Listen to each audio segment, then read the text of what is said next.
kulanti wacan wanaagsan dhammaanba akhyarta hawada naga daawanaysa ay ku soo dhawaada warbixin aynu ku soo qaadan doono youtuberka caanka ah oo mar sheegay in dalal ay Soomaaliya ka mid tahay uu ceelal ka qodayo oo dacwad loo haysto. Warbixinteenani ayaynu ku qaadaa dhigi doonaa dacwada loo haysto youtuberka caanka ah ee loo yaqaano Donaldson isla markaasina loo yaqaano Mr Beast. Wax badan bay qaadanaysaa in intaas oo dhan laga xayuubiyo ninka ugu taageerayaasha badan YouTube-ka waa Jimmy Donaldson oo loo yaqaano Mr Beast, balse dacwad ka kooban 450 bog ayaa laga yaabaa inay noqoto imtixaankii ugu adkaa ee uu abid wajaho. Ilaa 5 dumar ah oo u tartamaya barnaamijka Prime Video Show Beast Games ayaa gudbinaya dacwad ka dhan ah shirkadiisa Mr Beast 2024 iyo Amazon ee Los Angeles. Barnaamijkani oo ah taxanaha tartankii ugu weynaa abid ee kun tartame ayaa ku tartamaya abaalmarinta $5 milyan marka barnaamijkan la baahiyo. Dacwada ayaa carqalad ku abuurtay barnaamijka. Dacwada ayaa waxa ku xusan eedeymo ah in shirkadda wax soo saarka ninkan ay dhiirigeliso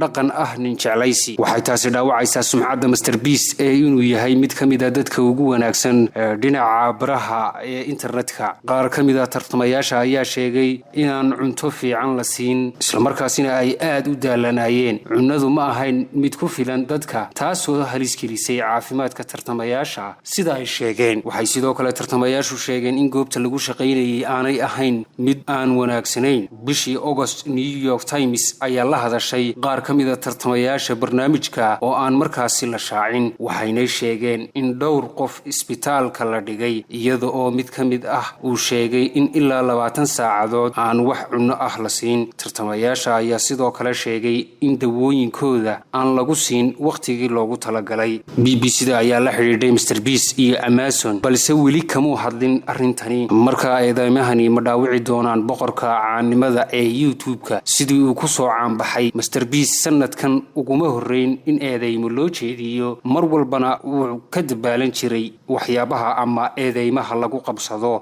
Bishii July 26 jirkan u dhashay Mareykanka ayaa sheegay inuu shaqaalaysiiyay baadhayaal kadib markii nin ay barnaamij isla qaban jireen Ava Chris Tyson lagu eedeeyay inuu wiil yar tacadi u geystay. Mar dambe eedeymo dheeraad ah oo ganacsigiisa ku saabsan ayaa soo baxay, kuwaasi oo lagu shaaciyay isla markaasina lagu sii daayay bar ka mid ah baraha YouTube-ka oo lagu sheegay inuu leeyahay shaqaale hore. Qaar ka mid ah dadaaladii bini'aadantinimo ee uu muujiyay sida inuu ceelal ka dhisayo dalalka Afrika ku yaala oo ay Soomaaliya ka mid tahay iyo bixinta lacagta dadka loo sameeyo qaliinka indhaha iyo maqalka ayaa waxaa ka dhashay cambaarayn. Waxaana uu yiri Mr Beast, dadka maqalka naafada ka ah sidayda oo kale waxay u qalmaan wax ka wanaagsan tan. Mr Beast ayuu u sheegay Independent sanadkii hore, balse ganacsigiisa iyo magaciisa ayaa sii kobcay. Maalin ka hor markii ay soo baxday dacwadu Arbacadii, wuxuu daaha ka qaaday inuu kala shaqaynayo wajiyada caanka ah ee KSI iyo Logan Paul, shirkad cusub oo cunnada ah oo loolan la gasha Lunchables. Inta badan waxyaabaha uu sida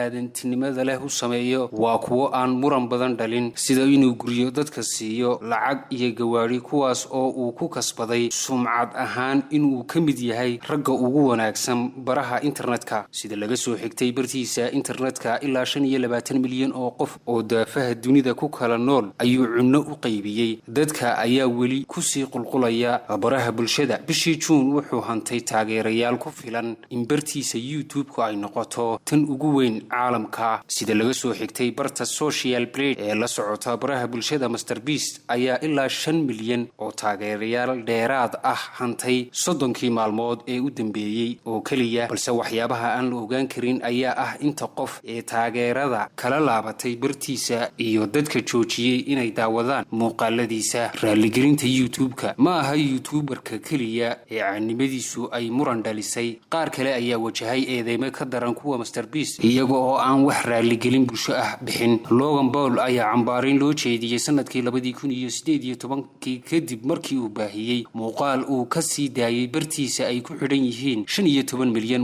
muuqaalkaasi oo muujinayay meydka qof isagu isdilay. Kadib markii uu ka saaray muuqaalka kaliya raaligelin 2 daqiiqo ah ayuu bixiyay, taasoo ciwaan looga dhigay aad baan uga xumahay. Hadda waxaa ku xidhan 23 milyan oo taageerayaal ah, wuxuuna leeyahay baar caan ah isaga oo magacyo kala duwan kasbaday. YouTuberada kale oo ay ka mid yihiin James Charles iyo Jeffrey Star ayaa dhammaantood muran dhaliyay waxayna sii wateen xirfadooda kadib markii ay muuqaalo raaligelin ah soo geliyeen bartooda YouTube-ka. maxaa sugaya MrBeast iyada oo taageerada MrBeast ay sii kordhayso haddana dooda uu abuuray ayaa soo badanaysa mar kale talaabadiisa xigta ayaana go'aamin doonta guushiisa muddada dheer. James Lan oo ah madaxa istiraatiijiyadda ee Safi Marketing ayaa sheegay in xidigu uu ku jiro boos muhiim ah. khubaro kale ayaa sheegaya in eedeymaha ninkan loo haysto ay ka sii dhigi karto qof caan ah balse sida ku xusan dacwadda marka la eego ay tahay mid adag.